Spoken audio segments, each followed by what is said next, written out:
परीक्षित महाराज की गौरी शंकर महाराज की। आप देख रहे हैं राजा परीक्षित की नगरी परीक्षितगढ़ के समीप ही, जैसा कि पुराणों में लिखा है, कलयुग के प्रारंभ में महाराज परीक्षित जब हुए तो एक बार वो घोड़े पर बैठकर मृगया के लिए निकले। मृगया भी नहीं कर सके और भूख प्यास से पीड़ित होकर के वो यहाँ आए।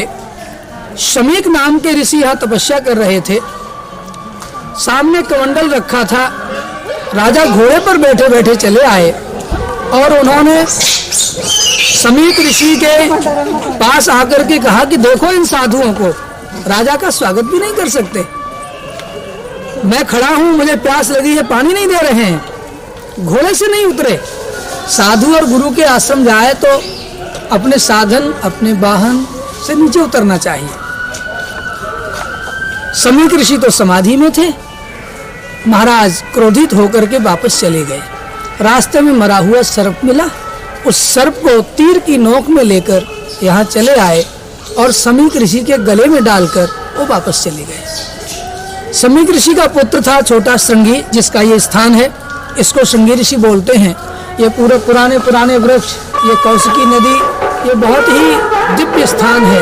और इस समय मैं कहूँगा अपने इस बालक को कि ये सूर्य भगवान का जो अस्तांचल का स्वरूप है, एक बार ये भी दर्शन कराएं। सूर्य भगवान अस्तंगत हो रहे हैं और इसी स्थान से राजा परीक्षित के जीवन का सूर्य अस्त हो गया था।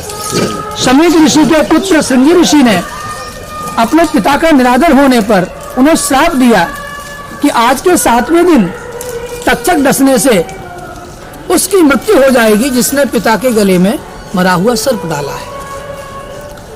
उस श्राप के प्रभाव से महाराज परीक्षित अनभिज्ञ थे। जब शमीक ऋषि की समाधि खुली तब उन्होंने बहुत दुख से कि इतने महान राजा को हमारे पुत्र ने श्राप दे दिया है, कुछ विद्यार्थियों को, बटुकों को परीक्षितगढ़ में भेजा और महाराज परीक्षित को संदेश करवाया। महाराज उसी समय विरक्त हो गए और अपना राजपाट छोड़ करके गंगा के किनारे सुखताल में हरि कथामृत पान करने के लिए, जीवन के अंतिम 7 दिनों के जीने के लिए, भगवान के चरणों में लीन होने के लिए वो चले गए। तो आज हम ऐसे स्थान पर आए हैं जो भागवत की महिमा को प्रकट करता है, ब्राह्मणों के तप और त्याग की महिमा को प्रकट करता है। तो हमारे साथ बहुत सारा परिकर समूह है। हमारे साथ शर्मा जी हैं, यहाँ जो भागवत जी की और राम कथा की व्यवस्था करते हैं। इस समय शिवपुराण की कथा हो रही है।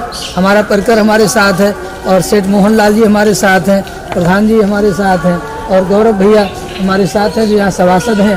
और हमारे आगे आइए, ये देखिए दरोगा जी हमारे साथ है जो दिन भर सेवा करते हैं। और बड़े मंगल कामना करता हूँ और महाराज परीक्षित की इस नगरी में शमीक ऋषि को प्रणाम करता हूँ, श्रृंगी ऋषि को प्रणाम करता हूँ। जय जय सिया राम, जय जय सिया राम।